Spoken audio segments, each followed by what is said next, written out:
Hey everybody, Brett from AstartesGaming here, back with another Total War Attila mod spotlight video.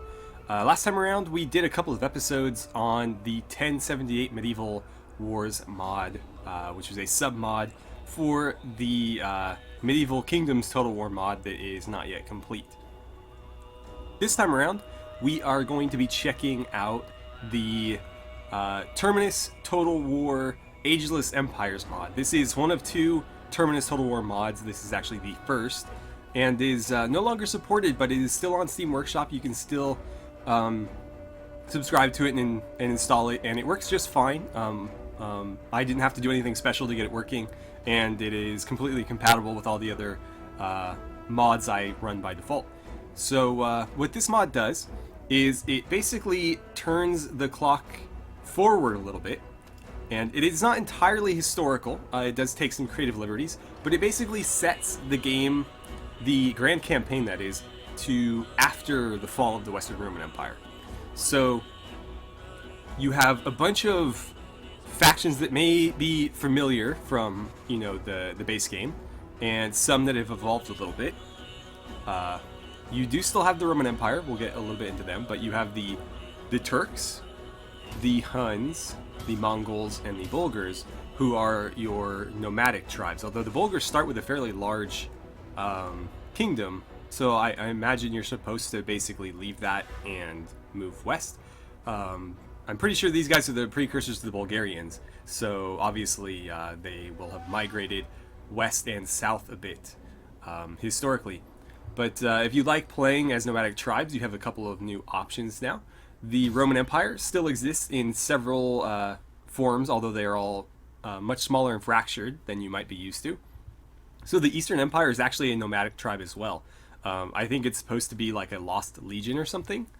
You have the Egyptian Empire, which is basically just, you know, Egypt, and pretty much like modern day Egypt, roughly. So if you want to, I don't know, build up like a new Ptolemaic dynasty or something, you could do that. You have the Britannic Kingdom, which is just the southern part of the main British island, and I believe, yeah, Arturius. So this is sort of like the historical version of King Arthur. If you want to try to hold off the Saxon invasion, you can play as the Romano-British in, you know, southern Britain, the remainder of the Romans there, and see if you can keep the various German factions at bay. And then we have Rome itself, and they still hold a bit of the Italian peninsula, but not all of it. The Ostrogoths are going to be holding the rest, and so playing as the Romans, rather than, you know, trying to hold off all of these small factions from slowly chipping away at your empire, now you're the small faction, and you're doing everything you can not to get swallowed up. Then we have the Macedonian Kingdom. I don't think this is historical, but it looks to be, you know, based a little bit on, you know, obviously Alexander's empire. And you hold basically all of modern Greece, and you border the Byzantine Empire, which is, I think, smaller than it would have been historically, but holds roughly the same territory. And this is the closest you're going to get to a true Roman Empire, although obviously they are far weaker than the Eastern Roman Empire or the Byzantine Empire in the base game. Then we have the Eastern Empires. You have the Armenian Kingdom. You have the Khazar Empire, which holds quite a bit of territory. Basically the entire northeastern corner of the map. And then the Persian Empire and the Parthian Empire. So quite a few different empires to choose from in the east, all with pretty diverse units. You have different religions as well. Surprisingly, no Islam. You have Orthodoxy, you have Judaism, and Zoroastrianism. But no Islam, although I'm sure there are factions that are Islamic in the game. I just don't think any of these empires start out that way. But obviously, like the Persians, for example, hold quite a bit of land, so you could try to conquer the whole map as the Persians. I don't know, maybe have your faction leader have an heir named Darius or something, try to take it all over, or Xerxes. see how far you can get. Excuse me. Then we have the Great Migrators. So we have the Teutons, who are, I don't think, historically, I don't think they wore like Teutonic Knight heraldry, but they are basically Catholic nomads, interestingly enough. And they're led by Baldwin. You have the Visigoths, who are holding Western Gaul and northeastern Iberia. You have the Ostrogoths, who hold basically all of Italy except for what Rome is holding. And so you could, potentially make a land grab and become like a Ostrogothic Roman Empire, essentially. You have the Suevic Kingdom, which is holding northwestern Iberia. The Vandal Kingdom, which is holding Central Africa and a few of the Italian islands. And then the Alans, who are holding the southern part of the Iberian Peninsula. So if you're looking to maybe build a successor kingdom to Rome, one of these might be the factions to choose from, especially the Ostrogoths, because they're starting in essentially the same area. You also have Ravenna as your capital, which is a pretty good city. And moving on to the barbarian kingdoms, you have the Alemannic Kingdom, the Lombard Kingdom, which I believe became the Lombardy Dynasty, the Lombard Dynasty, which eventually became the inheritors of the Italian Peninsula. The Frankish Kingdom, so the precursors to Charlemagne and the Holy Roman Empire. The Saxon Kingdom, who have already gained a foothold into Britannia, so you've got a little bit of a head start for you there. But you can try to take over the whole thing. You will, of course, have to take on Arturius and the Romano-British. Then you have the Burgundians, who are in like eastern, I guess Eastern Gaul, a little bit of like into Western Germany a bit. It's difficult to tell. And then the Venetian Kingdom, which is pretty far east. You're going to be dealing with a lot of nomads if you choose this one. But this is like the Baltic states. And then finally we have the Norsemen. So we have pretty much the same factions that are in every iteration of Total War Attila, basically. You have the Geats, the Utes, and the Danes. And they all hold like one or two provinces in that general area. And I imagine, their leaders look the same as they do normally, so I don't know if these changed much or at all. But anyways, for this mod spotlight, we're going to be playing as the Frankish Kingdom. And as we did with the last one, I'm just going to keep playing until you guys lose interest, so I don't have any particular amount of videos I'm planning for this. I'm not going to necessarily complete the whole campaign, unless of course you guys are super interested and you want to stick around for it. In that case, I'm happy to do it, but I'll probably just do a couple videos, and if the interest remains, then I'll do a couple more. But for now, yeah, we're going to be the Frankish Kingdom. We'll be playing on hard, as usual. And let's go ahead and start. Alright, so here we are as the Frankish Kingdom. So we are only really holding Northern Gaul or Northern France or Francia or whatever you want to call it. But we obviously have a lot of factions that we're going to have to contend with. The first one that we're probably going to go after is the faction of Gaul right here, because they only have a single province. They're going to be pretty weak, and their single province happens to have a gold mine. So, yeah, that's about as easy a target as you're going to get. Before we start getting too caught up in all that, though, I just want to say I really, really enjoyed this mod. As I mentioned before, there are two mods by the same mod author, the other one being Imperium. This one, Ancient Empires, or Ageless Empires, excuse me, I like a little bit better. They're both really, really good mods, and I think they both benefit from breaking up a lot of the bigger factions in the base game. So, for example, in, basic Attila, you have the Eastern and Western Roman Empires, and then some of the Eastern empires And so there's basically a couple of really large factions, and then everybody else is really, really tiny. And so if you play as a small faction, you're basically just trying to take advantage of the Roman Empire's falling apart. And if you're playing as the Roman Empires, you're basically just trying not to fall apart. And so there's really only like two play styles there. Obviously, it can vary a little bit if you're playing as like nomads or something, but it sort of works out like one of two ways. In both of these mods, the factions are broken up to be fairly small. Most of them only start with a couple of provinces at most. So, for example, as the Frankish Kingdom, we only have like what, 2 settlements here, so not even this full province. And then I think we just have this full province here, and we're one of the larger ones in Europe. Then in the East, you have some bigger ones. So I guess it's not entirely true, but I really enjoy mods where the factions are small because it makes the playthroughs a lot more dynamic. Obviously, you have to work harder because you need to build up your empire, and then the AI has room to grow as well. If you've ever played, Attila, just vanilla with the AI playing as Western Roman Empire, they crumble immediately. And so it's really just a race to see who can gobble up as much land as possible. You're not going to really see that here because every faction is small enough to where they can consolidate their strength, and even a single, one settlement faction like this is going to put up a fight because they only have to defend that one settlement. And I think that makes the game a lot more fun and more challenging. And so, again, both of these mods benefit from that.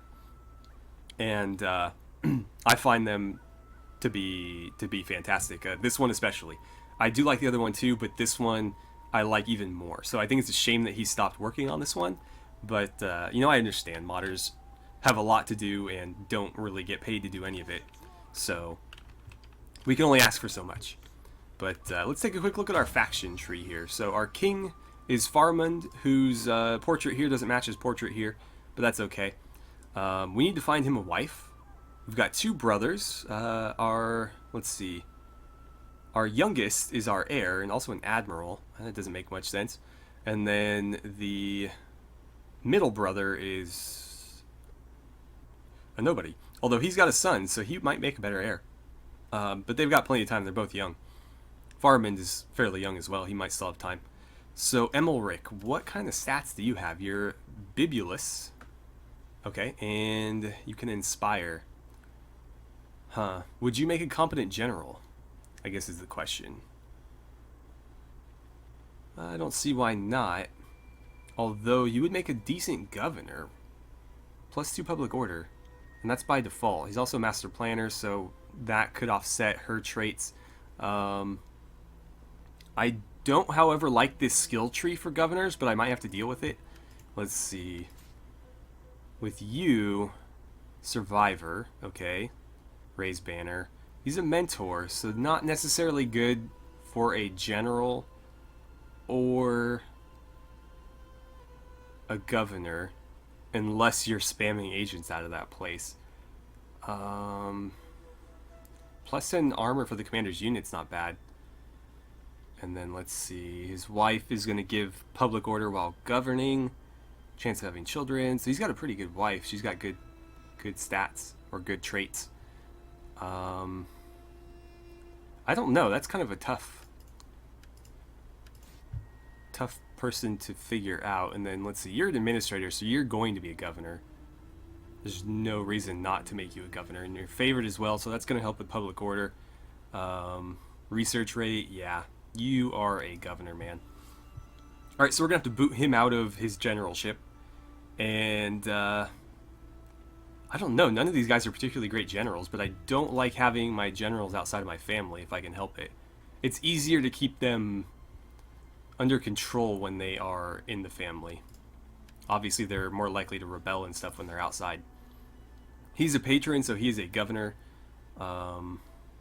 Definitely. Wow, a lot of governors. I'm going to have to make you a general, man. Gonna have to do it. Okay, so I think Farmund is going to take Belgica, and what was it, you? Genebaud? No. Hermigar, you're going to do Lugdunensis. And I don't know what I'm going to do with you. Alright. So, let's see here. I need you to not be an admiral anymore. I'll give you the boot. And let's see. I'm not sure who to put in that spot for now. I guess I'll have you do it, just because I don't need you for anything else right now, but you're not going to be in that position long either. And then this army, let's march them out west, although I am going to take Farmand out of that spot. So give him the boot. I'll give it to Hugard for now, but he's not going to be around very long. And then we need to start marching you west, because we're going to consolidate our forces here and then take that settlement so that we can start gaining gold. Let's choose a technology. Let's see, recruitment costs, or none of that's going to be immediately useful. Yeah, I want to rush that one. So let's go here. Okay. What can we recruit right now? Slingers, light shot cav, light axe infantry, and light spear infantry. What about, did you cross the border already? You did. So I don't know what I can recruit there. We'll see though. We will see. Right, diplomacy. The Alemannic Kingdom, they like us, and they are the same people, which means we could bring them into an empire if we wanted. But we need to trade. How are we not trading with them already? Cool, and so we get their gemstones too. That is going to really help us. The Burgundians. I don't know. That's, see, like, my plan is to conquer what modern day France would roughly be. So they are in my way because they are essentially taking up a big chunk of that. I'll trade with them, but I'm not going to offer anything beyond it. Oh, maybe we can get some money out of it too. Maybe 600? Let's see. No, okay. Well then, I thought they really wanted this trade. It doesn't seem like they do. Okay, so we got 3 out of it. Better than nothing. Gaul. You guys are going to get conquered in about a turn, so not going to trade with you. The Utes might be worth trading with, just so they don't come attack me. I'm going to have to pay them. Whoops. She's a drunkard. No thank you. Trade agreement. And I'll throw in, say, 6? 5? I don't know. They want 9. I'll do 9 if you throw in the non-aggression pact. Wow, okay. Maybe 1,000? I don't want to pay them too much. We'll try 11. Okay, that got it. So we don't have to worry about them attacking us now, and we should be able to build up relations with them pretty easily. The Lombards like us, but we don't have any way of trading with them. Let's throw them a non-aggression pact. At least, and we can continue to improve our relations until a trade lane opens up. I don't know if it will, though. They're pretty far down there. We'll have to send a scout that way. Saxons do not like me. Nothing I can really do about that. The Suevic Kingdom, pretty neutral. I should probably just trade with everybody that's neutral. Let's see. They're not having it. I don't really want to pay them. I don't really care about a non-aggression pact either. I'll throw you 300. Come on. Let's try, yeah, we'll try 6. I don't want to pay you that much. Alright, let's see if the Visigoths will trade. Low. Okay, well, neither of them then. Anybody have someone that we can arrange a marriage with? I'm going to see if I can't maybe befriend these guys, since the Saxons don't like me. Maybe I can help the Britannic Kingdom overcome them and ally with these guys. They're going to accept. That's a good start. And let's see, where'd they go? There they are. These guys are probably going to be my allies at some point. Nobody that we can marry. That's unfortunate. What about you guys? Did you have any? No. I don't want to have to use influence to find a wife. That would be unfortunate. But I'm not seeing a whole lot of options here. Gaul? No. The Utes did, but she was a drunkard, and that's not very good for a trait. So, the Lombards? No. They might go for a defensive alliance, huh? They're not even Christian. It's interesting that they're so open to us here. If we pay them, they'll accept it. You know what? Why not? Sure. We got a defensive ally. Nice. They are at war with the Gepids, but we don't even know who they are, so it's not a big deal. We can't arrange a marriage with the Picts. She's a Herdin, though. That's going to hurt our... Or actually, it increases our chance of having illegitimate children, which might not be such a bad thing.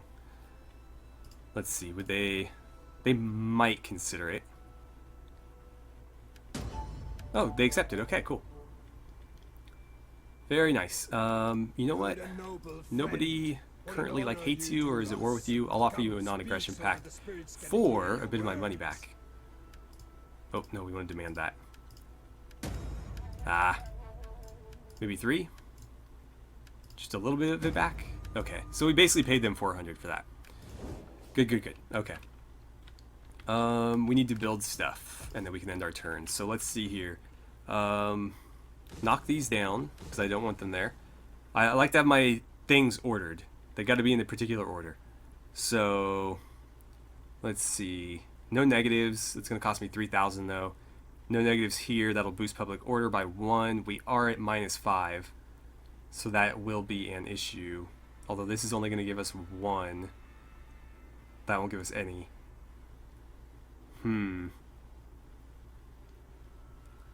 I don't know. Yeah, do it. And that leaves me with 1,500. Let's see. What can we build here? Got an artisan there. That might need to be a farm. I need to tear that down too. Yeah, tear that down. And that leaves me with 1,500 to play with. I'll probably turn... I don't know. We'll find farms next turn. I'm going to save the money for now, because we are not doing so great on income. I might want to get rid of some of these. They're light melee ships. What else can we recruit? Huh. I mean, I like ramming ships personally, especially if you're dealing with transports. Ramming ships are the best way to take out enemy transports. These are the most expensive of the 3, so I don't want any of these. In fact, I might just disband this navy entirely, but we'll go with that for now. Maybe I should spend the rest on recruiting. Between the 2, how many spears are we going to have? 5. That's probably enough. How many melee axemen? 4. That might be enough. 4 spears, 3 cavalry. So let's get 1 more cav. And maybe some hurlers? No. What are these guys? Are they just better axe infantry? Yeah, they are. Okay, so give me 2 of those. And that'll be our turn. Yeah, we still need to assign governors, that's right. You are a statesman, so that works out perfectly. I can just put you in right there. And then, before we end our turn, we should probably assign titles as well. So I'll give you guys companion titles. You don't have enough. Oh, you're just not old enough. Okay. You have enough. You're just, yeah, not the right age. And you are the king, so you don't get to have a title because you are a king. Okay, that looks good. So let's end the turn. Oh, edicts. God, I keep forgetting. Construction costs, definitely. Okay, so we've got a little bit of sorting to do of our provinces here. We definitely need some sort of farmstead here, especially since farmsteads are what are going to give us... They're basically barracks and farms. One of the things I really love about the Barbarian Kingdoms is that their buildings usually have 2 functions. So yeah, we're going to take one of those. Over here, I think we're going to turn this into a farmstead as well. Don't know what I'm going to build here yet. I might build wells or something. Not sure. Let's see. Over here, I want, I think, an artisan there, artisan here, and I might throw down a farm. I don't want to wait for that, though. But I don't remember... Let's see. This is the other tree. that will give me public order. So maybe I will take this, but then I won't have enough food here. So I'm going to have to... let's grab this one, and I'll build a farmstead there too. I would have liked to save that surplus, but I needed it for here. Okay, and then you guys keep marching. If you double time it, you can get there. Okay. So hustle on over there, and we're going to transfer everybody to this army. I guess it doesn't matter, but yeah, transfer them this way. And then you can be disbanded. The Thunderers, huh? Yeah, go ahead and... Wait, no, don't do that. Disband. And you are going to get kicked out for... Not enough money, ah, damn it. Well then, I mean, you can't move this turn anyway, so it's fine, I guess. Did you not recruit those units? Or what happened with that? I thought he was recruiting units. I guess he didn't recruit them. Okay, well... Right, you got your promotion blocked. You are not... Are you old enough? Apparently you are, okay. Nobody's ready for promotion, so I think we are just about done with this turn. What we'll have to do is take a look at diplomacy, but we are out of time for today. So we'll break out the episode here. We'll check out diplomacy next time, and then advance the turn, and on the next turn, we'll appoint Emilric as the new general of this army, and we'll attack Avaricum and conquer the Gauls, giving us a gold mine and a bunch of income that should help us build more armies. We'll probably set our sights on the Burgundians before they make any alliances, because if they make an alliance, that'll put us in a really tough spot. I feel bad because they like me, but I don't think they're going to like me enough to join my empire. It's possible that they might, but it would take a while to work that up. And I don't know if I'm willing to be that patient. I don't know. Let me know what you guys think about that. Do we go peacefully, or do we go Total War style? Do we just conquer them? But we're definitely conquering the Gauls. No reason not to. They have no way of standing up to us. And yeah, so thank you guys so much for watching. I had a great time playing some Total War Attila with you. And I look forward to seeing you guys back here for the next episode.